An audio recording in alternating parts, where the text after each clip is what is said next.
Buenos días, me llamo Eva Vicente Martínez y la ponencia que voy a exponer se titula Mediación, instrumento para generar acuerdos en el ámbito penal y procesal. La introducción. La base esencial de la mediación penal es el reconocimiento por el sujeto activo y víctima de un delito de la existencia de un conflicto jurídico, así como del estudio de su origen y sus consecuencias. Se trata de una forma diferente y alternativa de resolver los conflictos jurídicos, procurando satisfacer las necesidades e intereses de las partes en el proceso mediante la comunicación entre el sujeto activo y pasivo del delito y la participación directa en la litis, potenciando el diálogo para resolver sus diferencias, de tal manera que la víctima no solo sea indemnizada económicamente, sino también desde un punto de vista emocional, y el sujeto activo del delito reconozca los hechos y se responsabilice de los daños generados, acudiendo para ello a un mediador imparcial que facilitará la conciliación. Objetivos de esta ponencia.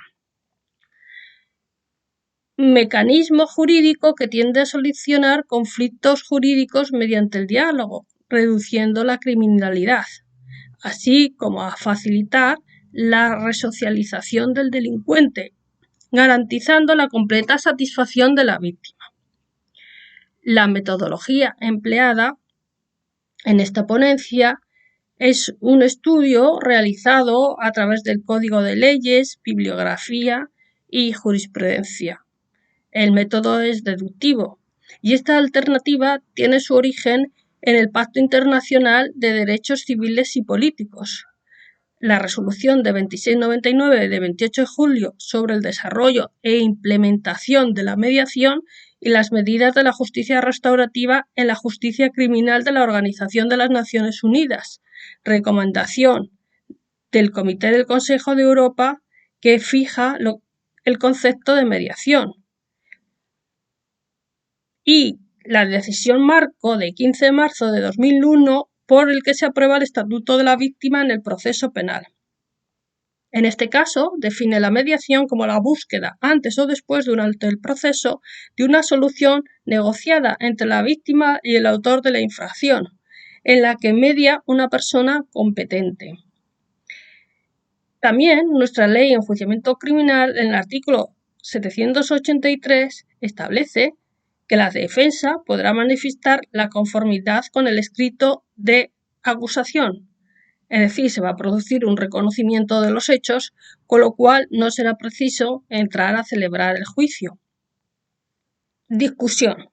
Se plantea, en primer lugar, si cualquier delito puede ser sometido a mediación por las partes, o si se debe operar solo para los delitos leves. Se analiza si debe existir un límite de pena para acudir a la mediación y de esta forma asumir la indemnización. Sin embargo, dada la flexibilidad que debe presidir la mediación, me inclino por no limitar el campo en que debe operar la misma, lo que permite adaptarse a una realidad cambiante, sin olvidarnos que la mediación debe adaptarse a cada caso concreto y, por lo tanto, habrá que tener en cuenta las circunstancias del sujeto pasivo de la infracción, así como los derechos violentados.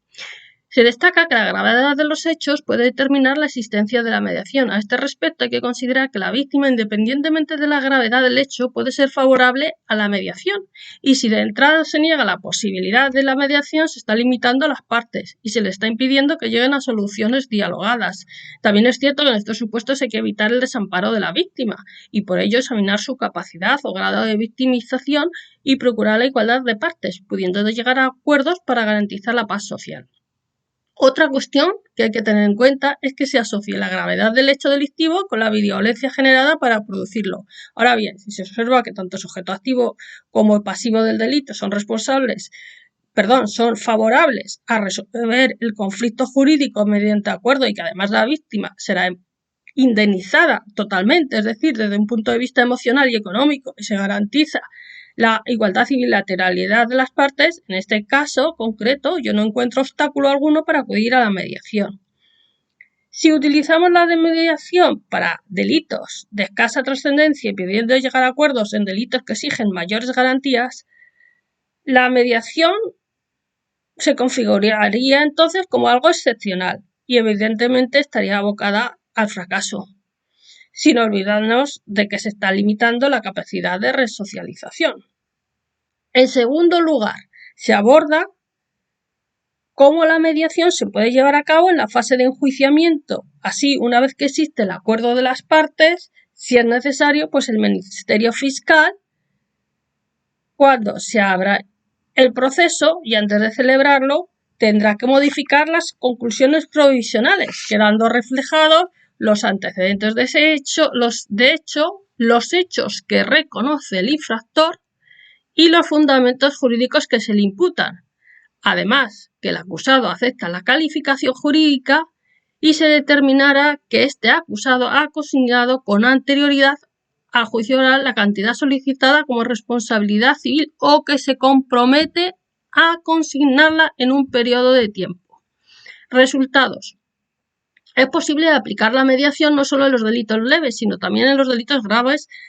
Así, las posiciones que se oponen a la mediación indican que la justicia tiende a la privatización y se produce un desplazamiento de la ley, lo que no sucede, ya que no se trata de que el acusado con mayor capacidad consiga mejores condenas, sino de que se repare a la víctima emocional y económicamente, sin olvidar, desde luego, lo que es muy importante, y es la dimensión resocializadora de la mediación. Otra teoría en contra de la mediación establece que no es posible aplicar este método cuando existe alta victimización. Sin embargo, partimos de la igualdad de las partes, lo que supone un equilibrio entre sujeto activo y pasivo del delito y la existencia del mediador, que en el ámbito judicial está representado por el órgano jurisdiccional, que será el fiscalizador de la legalidad y de la proporcionalidad de la respuesta penal final.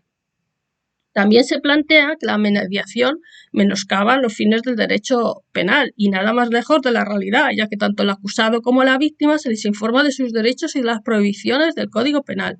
Y el autor de un delito, al reconocer los hechos en los que ha participado ante el juez o la jueza, se esfuerza por reinsertarse y al proceder a reparar de forma íntegra y completa el daño causado, restablece, evidentemente, la paz social.